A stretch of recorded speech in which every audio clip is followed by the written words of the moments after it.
It's greatly disturbing, particularly the cuts made to education. If you look at the cuts made this year, the $190 million combined with what was cut last year, you're looking at probably close to about $700 million being cut. And what that translates into, I think, in terms of last year, it translated into about 6,000 positions in education being cut, of which 2,000 were teaching assistants. And this year, it's equivalent to roughly another 3,400 positions.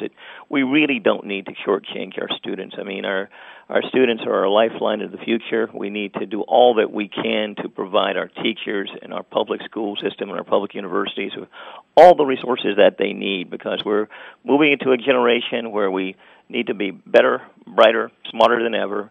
The old traditional manufacturing jobs of the past are not going to be here in the numbers they've been in the past, and we have to be ready for a knowledge-based economy and be able to compete with students throughout the world. And shortchanging education is the wrong way to do it. We're shortchanging the intellectual potential of the next generation. There's not the same level of commitment to public education that's been there in the past. I mean, there's frequently now talk about increasingly providing tax breaks to those who want to send their kids to private schools. And more importantly, they lift the cap on charter schools. And charter schools can be good and resourceful institutions, but at the same time, if those charter schools are not providing free and reduced lunches for students, if they're not providing transportation to get to those schools, they have the potential to become schools that are resegregated in many respects, which does not offer diversity. And more importantly, they may not have the same teachers with the same skill sets that traditional public schools would have. I think the cuts to public education have been devastating, even our public university system. I mean,